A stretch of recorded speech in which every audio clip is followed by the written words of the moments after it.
시계 맞추고.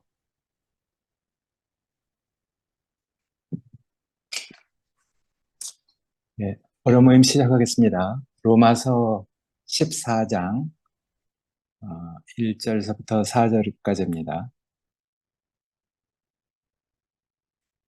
제목은 연약한 자를 업신여기고 강한 자를 비판하며 다툼이라는 제목으로 말씀드리겠습니다. 4절까지 읽겠습니다. 믿음이 연약한 자를 너희가 받되 그의 의심하는 바를 비판하지 말라. 어떤 사람은 모든 것을 먹을 만한 믿음이 있고 믿음이 연약한 자는 채소만 먹느니라. 먹는 자는 먹지 않는 자를 업신여기지 말고 먹지 않는 자는 먹는 자를 비판하지 말라. 이는 하나님이 그를 받으셨음이니라. 남의 하인을 비판하는 너는 누구냐? 그가 서 있는 것이나 넘어지는 것이 자기 주인에게 있음에 그가 세움을 받으리니 이는 그를 세우시는 권능이 주께 있음이라. 바울은 다른 별다른 언급 없이 로마의 그 작은 교회가 현재 당면하고 있는 문제들, 여러 가지 문제들이 그 있겠지만은 이제 먹는 문제, 마시는 문제, 그리고 특별한 날을 지켜야 될지 말아야 될지 하는 그런 문제에 대해서 그 교회 구성원들, 로마 교회에 있는 형제들이 가지고 있는 서로 다른 의견에 대해서 이야기를 합니다. 이게 뭐 만물처럼 생명의 번식을 위해서 다투는 것도 아니고 신앙 때문에 벌어지는 이런 문제이기 때문에 만물들이 볼 때는 뭐 이상하다고 생각할 수 있지만은 사람은 보이는 것으로 사는 게 아니라 보이지 않는 다른 더 높은 이상과 가치관을 가지고 사는 것이기 때문에 그것이 이제 이 신앙적인 문제하고 연결되면은 믿지 않는 사람들이 볼 때는 참 이상한 일로 보일 수도 있고, 그렇지만 믿는 사람들은 이게 얼마나 중요한 문제겠습니까? 그러니까 사람 사는 것이 천태만상인데 어쨌든 이런 보이지 않는 더 중요한 가치관, 이런 것들을 위해서 사는 존재이기 때문에 보이지 않는 하나님을 표현해낼 수 있고, 보이지 않는 하나님을 마치 본 듯이, 마치 아는 듯이 얘기해낼 수 있는 특별한 사람만의 그 기능 때문에 이런 문제들이 생기는 것이거든요. 여기 보면은 이제 다 믿음에 관한 문제인데 바울은 이제 그런 로마 형제들이 가지고 있는 문제들, 이 문제를 얘기하면서 말을 아주 조심스럽게 얘기하고 있는 것 같아요. 여기 보면은 서로 다 이렇게 분열이 되고 갈라지는 어휘를 쓰지 않거든요. 높은 자, 낮은 자, 유대인과 이방인, 할례자, 무할례자, 이런 단어들을 사용하지 않는 그런 사실이 특이한 사항인데, 왜냐하면 온갖 부류의 사람들이 모인 로마 교회, 그 교회에서 이제 다 연합해서 하나님께 예배하는 것을 위협했던 그런 문제를 초래한 어떤 원인을 알고 있기 때문에 이렇게 서로 다르게 느끼지는 어휘들을 안 쓰고 있는 것이 좀 특이한 사항이죠. 그런 상황에서 이렇게 볼 때 아직 유대 율법이 완전하게 자리 잡지 못한 로마의 그 믿는 형제들, 공동체 그 구성원들 사이에 서로 다른 다양한 그 영향력을 지속적으로 행사하는 것을 알았기 때문에 이 유대인들이 가지고 있는 그 율법이 참 문제다 하는 것을 알았기 때문에 거기에 이렇게 연관된 어휘들을 안 쓰고 있는 것이거든요. 보면은 이제 믿음이 강한 자가 연약한 자를 업신여기고 연약한 자들은 또 자신들을 무시하고 업신여기는 강한 자를 판단하는 이런 문제들이 있었단 말이에요. 약하게만 해서 다 당하는 게 아니라 약한 자들도 뭔가 이렇게 자기네들이 억울하거나 뭔가 다른 이유 때문에 항변하는 이런 문제가 있거든요. 뭐 세상적인 속담이지만은 지렁이도 밟으면 뭐 꿈틀한다 이런 말이 있잖아요. 그러니까 약한 자들은 그대로 당하고만 있기에는 너무 억울하니까 거기에 대해서 강한 자들을 막 비판하는 이런 문제가 생겼겠죠. 그래서 로마 교회 안에 그 존재하고 있는 바울이 알고 있었던 그 분열의 문제에는 적어도 유대인과 이방인, 또 강한 자와 약한 자, 그 사이에 팽팽한 긴장감이 흐르는 어떤 요소가 분명히 있었단 말이에요. 이런 많은 내용들은 로마서나 바울이 쓴 다른 서신서들에게도 그것이 많이 이렇게 나타나 있잖아요.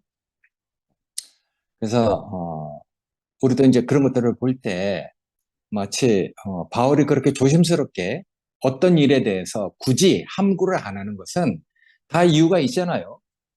어, 뭐, 기어코 얘기를 해서 어떤 문제를 일으키는 것보다는 그냥 뭐 다 묵시적으로 알고 있는 상황이니까 일부러 피해가는 것인지도 모르죠.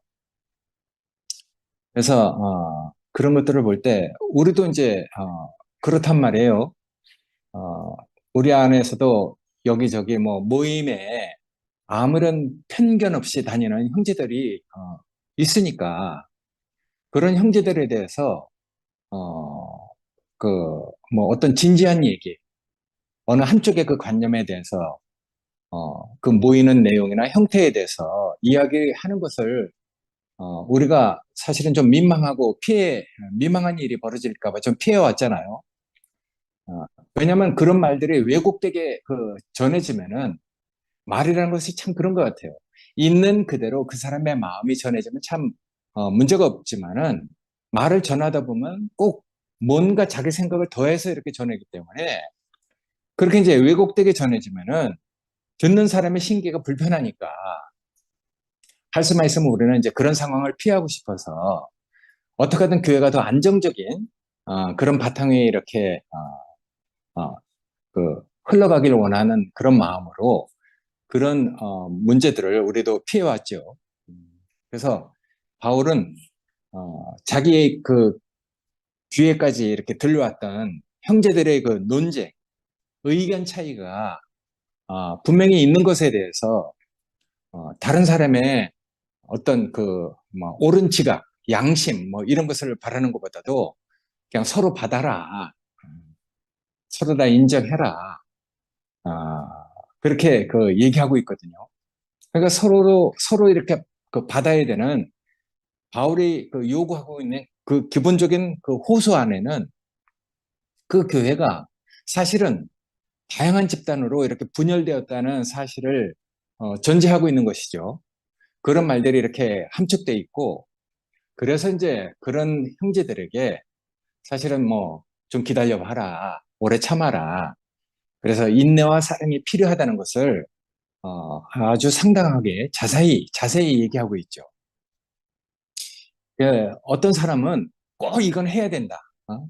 자기 믿음과 신앙 안에서 이것은 반드시 해야 된다 하는 어떤 의무감 비슷한 걸로 그렇게 그 어떤 자기의 신앙을 따라서 뭔가를 지키는 것을 어, 중요하게 생각하고 그렇게 사는 사람들이 있는 반면에 어떤 사람은 뭐 그게 뭐 문제냐, 그거는 뭐 해도 그만 안 해도 그만 아니냐, 이렇게 생각하는 사람도 있죠. 그러니까 그 관점에서 드러난 서로의 차이가 있잖아요.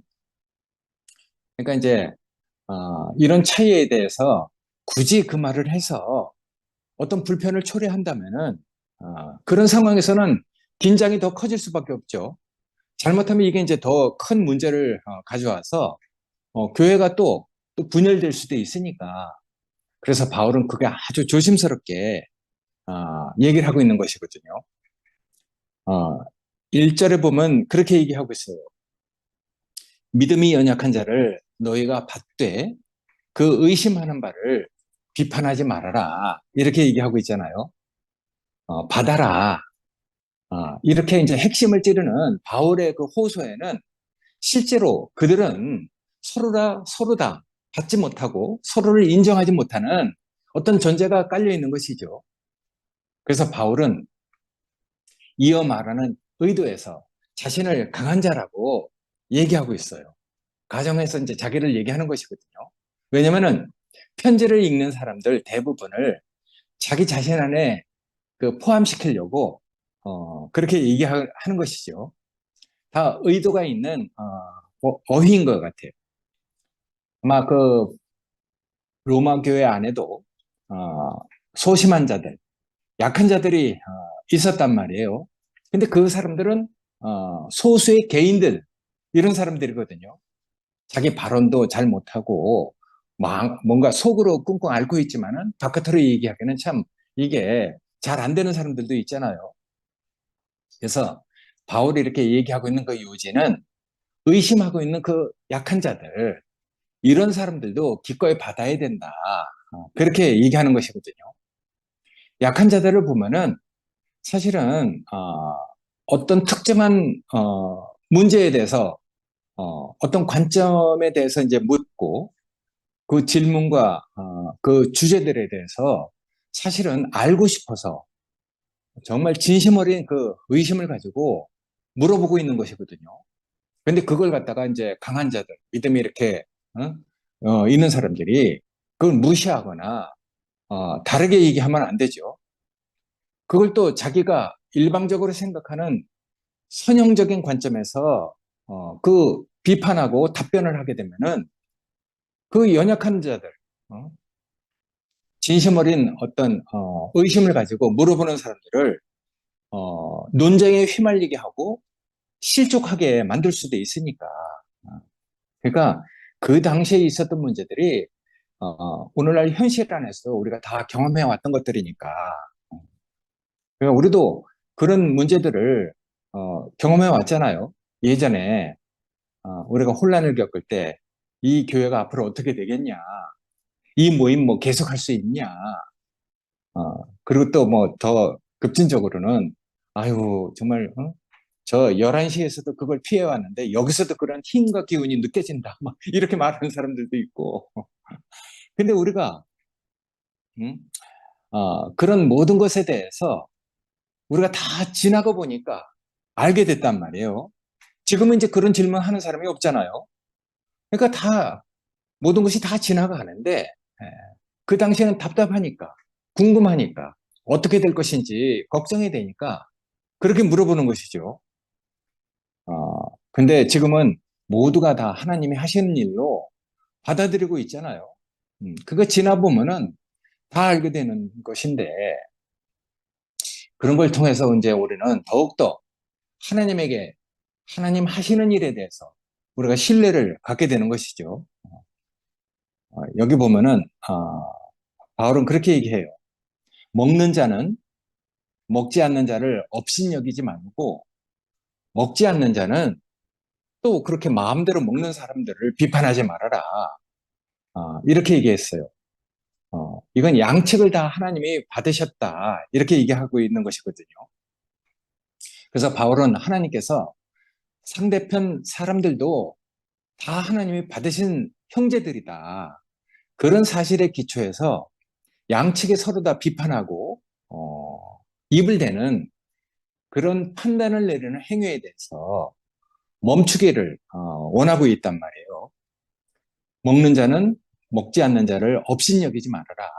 어, 업신여긴다는 것이 다른 사람을 깔보고 얕볼 때 예, 그렇게 갖는 마음이잖아요.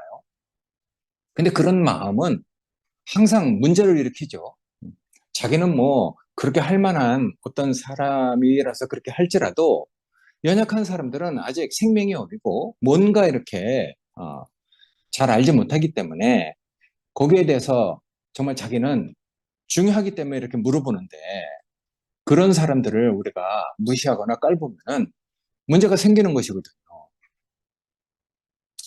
그래서 우리는 그런 사람들 무시하거나 얕보거나 깔볼 때 그런 문제들이 어떻게 된다는 것을 우리가 다 경험했기 때문에 그러니까 받아라 이런 말을 하는 것이잖아요. 양측 다 하나님이 받으신 형제들이다 이렇게 얘기를 하고 있죠. 그러니까 하나님이 받으신 것은 우리가 먹는 것이나 어떤 날들을 지키는 것하고는 사실은 아무 상관이 없습니다. 이것은 우리 구원 및 기본적인 믿음과 아무 상관없는 사소하고 별로 중요하지 않은 문제들이거든요.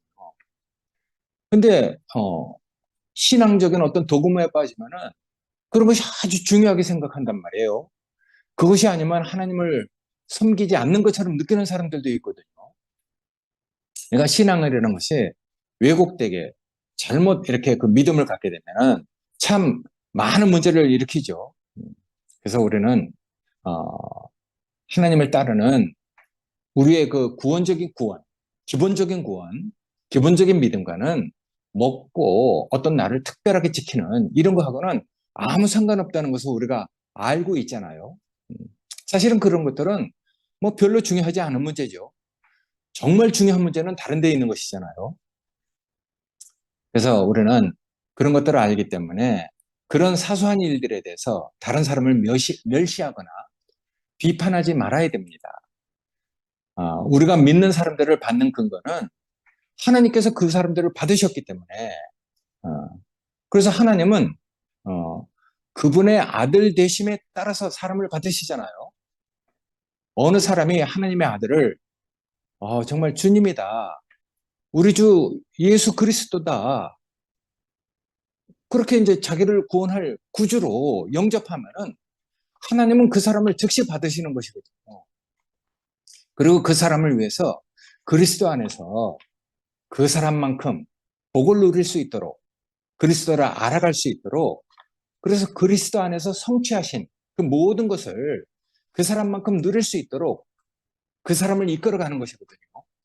그러니까 하나님은 뭐 그 사람만큼 다 인도하는 것이죠. 그 사람만큼 인도하시고 받으시는 넓으신 하나님을 따라서 우리도 사람을 받는 방향을 바꿔야 되잖아요.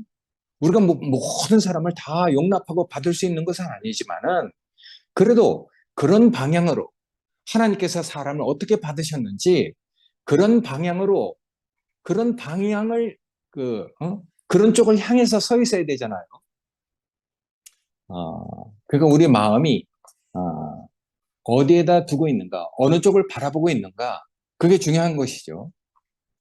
그래서 바울은 업신 여김을 받는 로마의 그 연약한 그 형제들, 지체들, 아, 그리고 또 강한 자들, 이런 사람들이 뭐 즉각적으로 무슨 큰 뭐 기적 같은 것이 일어나서 그 마음에서 정말 우러나와서 그 믿음이 갑자기 뭐 자라갖고 사도들 같은 그런 위치에 도달될 것이라는 그런 기대를 하지 않았거든요.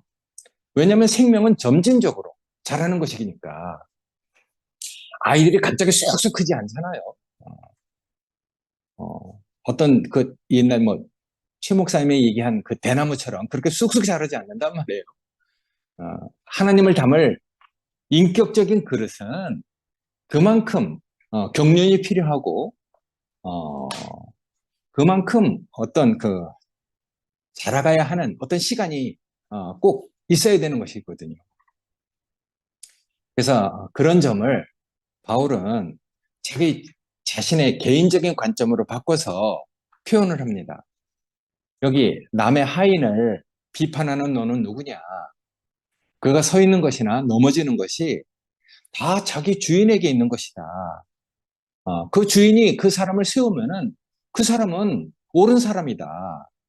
그래서 그를 세우시는 권능이 죽게 있다는 것으로 이렇게 다 연결하고 있단 말이에요.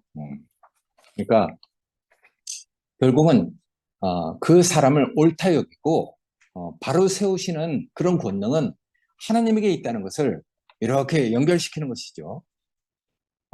종을 판단하는 일은 그 종의 주인의 몫이잖아요. 그러니까 그 주인이 그 종을 옳다 그르다 할 수 있는 그 권한은 그 종의 주인에게 달려 있단 말이에요. 근데 그것을 그 다른 종이 옆에 있는 그 종을 들여다보고 저 뭐 맞다 틀리다 옳다 그르다 이렇게 얘기하는 것은 사실은 부적절한 처사죠. 그건 자기 자신이 누구인지 자기 자신의 어떤 주제나 자기 자신이 어떤 사람이라는 것을 인식하지 못했다는 것을 보여주고 있잖아요. 여기 서 있다, 어, 옳다 인정받음 이런 그 말들은 사실은 주인이 그 사람을 다 인정하고 주인이 그렇게 세우는 건데 여기 그 세움을 받다 이 말은 부활이라는 그 말과 연결돼서 우리가 그 이해할 수 있는 초기 기독교인들이 말하는 그 표현 방식이기도 하거든요. 세움받았다. 이것은 권능의 하나님 앞에서 부활한 그런 인격을 얘기할 때 저 사람이 하나님 앞에서 세워졌다. 이런 표현을 하는 초기 기독교 표현 방식이니까. 그러니까 형제를 업신여기는 그 태도와 근성 이게 항상 문제가 되잖아요. 다른 사람의 다른 집 주인의 종을 자기가 뭐 자기 그 판단대로 옳다 그르다 할 수 있으면 안 되죠. 우리가 이런 것들이 현실적인 교회 안에서 어떤 형제를 갖다가 내가 그렇게 판단한다는 것은 그거는 있을 수 없는 일이잖아요. 여기 써 있듯이 남의 집 하인을 의미하는 그리스도 안에 있는 그 형제를 업신여기는 그 태도와 근성은 그 발이 교만한 그 문 안에 들어가 있다는 것을 스스로 증거하는 것이니까 이건 정말 위험한 일이죠. 이건 뭐 내 경험이고 내가 주님을 따라가면서 정말 그 예전에 있었던 내 경험인데 사실은 어, 우리가 다 주님을 따라가면서 이런 경험들을 다 하는 것이니까 어, 이런 교만의 그 문 안에 들어가 있는 그런 데서 우리가 하나님의 그 공과를 배워서 이게 정말 어떤 문제가 되는지 그걸 그 배우지 못하면은 어, 그런 데서 벗어나기가 참 힘들죠. 어, 그 형제를 얕잡아보고 업신여기는 그 태도와 근성 이런 자리에 있으면은 실제로 그 사람은 영적으로는 가난하면서도 자기 자신은 모든 걸 다 안다. 나는 다 깨달았다. 이렇게 이제 자기 자신은 영적으로 아주 부유하다. 이렇게 생각할 수도 있는 것이거든요. 그래서 영적인 일에 있어서 그 생명이 있고 없고는 쉽게 알 수 있어요. 근데, 어, 그 인격이 하나님을 따라가는 어떤 영적인 어떤 그 체험이, 예, 부하고 가난하고 이런 것들을, 구별하는 문제는 사실은 쉬운 일이 아닙니다. 아무것도 없는 사람은 쉽게 하나님을 만날 수 있잖아요. 근데 골치 아픈 것은 자기는 있다고 생각하는 사람, 특히 이제 조금 가지고 있다고 생각하는 사람, 어, 이게 문제가 된단 말이에요. 나도 예전에 이런 사람이었으니까. 무슨 말을 해도 내가 내 자신을 예전에 이렇게 돌이켜 생각해보면은, 그렇게 생각돼요. 어, 무슨 말을 해도 나는 다 안다고 생각했거든요. 그때 내가 뭐, 말씀을 많이 들었으니까. 음. 근데 말씀을 많이 듣는 거하고 실제로 하나님의 손에 잡혀서 다뤄지고 하나님에게 어떤 그 체험을 갖고 공과를 배우는 거하고는 전혀 다른 일 같아요. 말씀을 내가 정말 많이 들었거든요. 근데 나는 그 아는 것이 내가 알고 있는 그런 어떤 것들이 다 내 자신이 된 것처럼 내가 여겨졌단 말이에요. 입으로는 내가 많이 알고, 뭐 다 얘기해낼 수 있잖아요. 아는 것을 얘기했지만 실제로 나는 그런 사람이 아니었어. 나는 사실은 인격적으로는 그런 됨됨이가 아니었었기 때문에 나는 정말 가난한 사람이었었거든요. 영적 가난한 자의 문제점은 자기가 가난한 것을 인식하기가 참 어려운 것 같아요. 왜냐면 머리로는 다 아니까. 다 말해낼 수 있다고 생각하니까. 이게 교만한 것이잖아요. 근데 말을 해내면은, 말을 하면은 자기 자신이 아닌 말을 하고 있다는 것을 알게 된단 말이에요. 야, 지금 생각하면 그런 것 같아요. 지난날 나의 이런 것들을 생각해 보면은 정말 아무도 없고 누가 뭐라 하지도 않았는데 지난날 어떤 것들을 생각해 보면은 부끄럽고 얼굴이 화끈거리는 그런 일들이란 말이에요. 그러니까 없는 사람, 이런 사람은 뭐 솔직하게 자기는 모른다, 아이고 잘 모르겠다 이렇게 인정하잖아요. 근데 있고 없고 부하고 가난하고 이런 문제는 비교됨으로써 나타나는 문제이기 때문에 이건 참 구별하기가 어렵죠. 어, 있고 없는 것은 쉽게 분별이 되지만은 가난한 것은 구별하기가 참 어려워요. 없는 자에게는 하나님께서 방법이 있잖아요. 없으니까, 가난하니까 하나님께서 영광을 보여주시고 생명을 주기만 하면 된단 말이에요. 근데 가난한 나는 모든 것을 다 알고 있다고 생각하니까 그 가진 것, 아는 것이 나에게 얼마나 방해가 되는지 몰라요. 그게 나를 교만하게 만들었거든요. 그땐 내가 그런 것 같아요. 하나님께 정말 순종하는 것이 뭔지도 모르고 나는 순종한다. 그리고 또 내가 정말 십자가가 부족함에도 불구하고 나는 십자가를 다 안다. 이렇게 생각했던 사람이거든요. 오랫동안 그렇게 떠들어왔죠. 야, 근데 정말 십자가 앞에 있는 그 형제를 보니까 내가 부끄러운 거예요. 그러니까 정말 그 순종하는 형제 앞에 서니까 내가 심판이 되는 거예요. 야, 그래서 난 이제 그때 그런 걸 통해서 그걸 알았어요. 야, 하나님의 임재와 하나님의 영은 우리에게 직접 임하는 것이 아니구나. 항상 하나님의 영은 다른 사람을 통해서 역사하시는구나 하는 것을 알았어요. 기독교 안에서 위대한 사람들이 있잖아요. 하나님의 영을 뭐 직접 경험했다. 이런 사람들도 있어요. 근데 그런 사람들은 위대하게 하고 하나님의 영을 직접 경험하기는 했어도 교회가 안 된단 말이에요. 근데 다른 사람을 통해서 역사하시는 그 영, 야, 그래서 하나님의 영은 우리에게 직접 임하는 게 아닌 것 같아요. 항상 다른 사람을 통해서 하나님의 영은 역사하시잖아요. 그런 걸 통해서 하나님은 우리에게 말씀하시니까. 그러니까 이제 다른 사람이 없으면 안 되는 것이죠. 형제들이 없으면 안 되는 거예요. 나보다 더 순종하는 형제, 나보다 더 십자가를 아는 형제를 만나지 않으면 자기 자신이 발견될 수 없으니까. 야, 그러니까 우리가 교회 생활을 한다는 것이 이렇게 중요하잖아요. 그래서 십자가를 인식하지 못하면서 입을 열면은 십자가를 말했던 가난한 사람이죠. 순종하는 것이 무엇인지도 모르고 오랫동안 난 순종을 해왔다고 그렇게 떠들어댔거든요. 야, 그러니까 정말 하나님 아버지에게 직접 공과를 배우지 않으면은 그렇게 아는 게 소용이 없는 것 같아요. 머리로 아는 것. 이게 아무런 유익이 되지 못하는 것이죠. 그래서 전 철저하게 그걸 알았어요. 하나님 아버지에게 공과를 배우지 못하면은 절대로 그것을 말해낼 수 없다. 근데 하나님 아버지에게 직접 공과를 배우면은 그건 자기 안에 체험이 되어 있는 것이기 때문에 자기가 직접 그 공과를 배운 것이기 때문에 쉽게 말할 수 있는 것이거든요.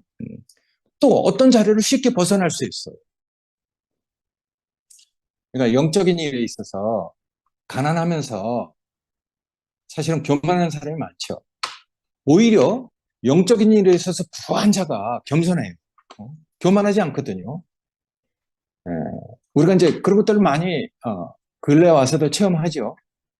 어떤 자매가 자신은 하나님 나라를 구하는 사람이기 때문에 그 나라와 교회를 위해서 무엇이든지 기쁨으로 바치겠다. 이렇게 선포를 하잖아요. 근데 그를 잘하는 사람은 그 사람이 어떤 사람인지 아는 사람은 아이고, 저 주님의 몸을 정말 알고나 있나? 정말 십자가를 정말 알고나 얘기하나? 어, 이렇게 우리가 다 그 안단 말이에요. 무엇이 하나님의 나라인지, 무엇이 주님의 몸인지 예, 모른다고 증거하는 사람들이 있잖아요. 그러니까 영적인 가난에 빠져 있는 그런 사람들. 내가 이렇게 천박하게 얘기해서 좀 그렇지만은 싸구려 복종, 싸구려 십자가, 싼 교회, 싸구려 하나님 나라를 만들어가고 있는 것이죠. 구호로 외치고 있는 이렇게 얘기하면 정말 그렇게 그렇지만은 싼 티가 줄줄 흐르는 이런 사람들이 영적으로 가난한 사람들이잖아요. 누가 말하지 않아도 스스로 증거하고 있으니까. 그러니까 우리가 가난해도 교만하지 않으면 절대로 그 가난함이 문제가 되지 않습니다. 그러나 가난한 것이 교만한 자를 사로잡으면은 그건 이제 어쩔 도리가 없는 것이죠. 우리가 다 경험해 봤기 때문에. 야, 그런 자리에서 우리를 벗어나게 하고 직접 하나님 아버지의 공갈을 배우게 하시는 그런 하나님이 우리에게 계시다는 게 정말 너무 감사해요. 그래서 이런 일들을 이렇게 보면서 정말 심히 유감된 말이지만은 자기는 가진 자, 아는 자라고 생각하고는 이거 하나 때문에 얼마나 많은 사람에게 해를 끼치고 있는지 우리는 그걸 지금 다 보고 있잖아요. 그러니까 우리가 이런 것들을 볼 때 자기가 자기도 모르는 것을 얘기하면은 기껏해야 뭐 자기와 같은 사람을 또 자기나 속일 수 있는 것이지 누가 속아 넘어가겠어요. 오히려 자기 자신의 스스로 나는 이렇게 가난한 사람이다. 하나님 앞에서 자기 자신을 폭로하는 그런 것밖에 되지 않는 것이죠. 성경에도 그런 일이 있단 말이에요. 라오디게아 그 교회에 나는 부자다. 부족한 것을 알지 못한다. 부요해서 나는 아무것도 필요하지 않다. 그렇게 자부하는 교회가 있었잖아요. 근데 하나님은 그렇게 말씀하고 있는 것이죠. 내 곤고한 것과 가련한 것과 가난한 것과 눈먼 것과 벌거벗은 것을 면해라. 그리스도를 사서 옷 입어라. 이렇게 얘기하고 있잖아요. 그러니까 여기 그 문항을 보면은 그 가난한 것은 눈먼 것과 관련되어 있습니다. 가난한 자는 영적인 일에 있어서 소경이죠. 뭔가를 본다고 얘기하지만 실제로 봐야 할 것을 보지 못하는 영적인 일에 있어서는 소경이잖아요. 그런 소경이 자기를 부한 자라고 십자가를 못 본 자가 자기는 십자가를 진 자라고 그 나라를 보지 못한 사람이 그 나라를 나는 안다 이렇게 얘기하고 그걸 자랑하고 있으니까 그러니까 있다고 자칭 많이 있다고 자칭 자신을 그렇게 얘기하는 사람은 실제로 가난한 사람이죠. 어, 우리가 진정 사실은 하시는 일을 우리가 진짜 이렇게 볼 수 있다면은 내가 부하다 그렇게 할 수 없는 것 같아요. 내가 정말 아무것도 아니구나. 뭐 이금벼가 고개를 숙인다고 하잖아요. 빈수레가 요란하고. 그러니까 우리가 정말 하나님 앞에서 이런 것들을 배워가면은 저절로 어, 나중에 그 인격된 만큼 우리가 겸손해지고 하나님 앞에서 정말 자기가 더욱더 나는 아무것도 아니다. 나는 정말 아무것도 모르는 사람이라고 이렇게 고백하게 되니까 어리석은 사람만 자기가 많이 있다 이렇게 자랑을 하는 것이죠. 하여튼 이런 일들을 보면서 우리를 하여튼 어리석게 강하고 그 천박하게 내가 그 부유한 자리에서 벗어나게 하고, 그리고 또 형제를 얕잡아 보거나 업신여기는 그 교만한 그 문 안에 발을 들여놓지 않도록 우리를 이끌어 주시는 하나님이 계시다는 게 정말 너무 감사하고, 형제들은 그리스도의 몸으로 건축되는 귀한 내 지체들이다 하는 그런 공과를 배우게 하신 그 하나님, 음, 아버지, 그분이 계시다는 게 우리에게 너무 이렇게 감사한 일인 것 같아요. 하여튼 네. 하나님에게 직접 우리가 이끌려서 이런 공과를 배우고 이런 상황에서 이 형제들을 정말 귀한 사람들이다. 이 형제들이 없으면은 하나님의 영을 내가 이렇게 어, 그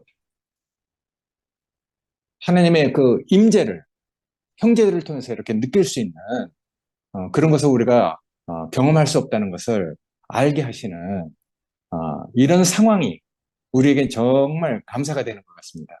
네, 감사합니다. 아멘.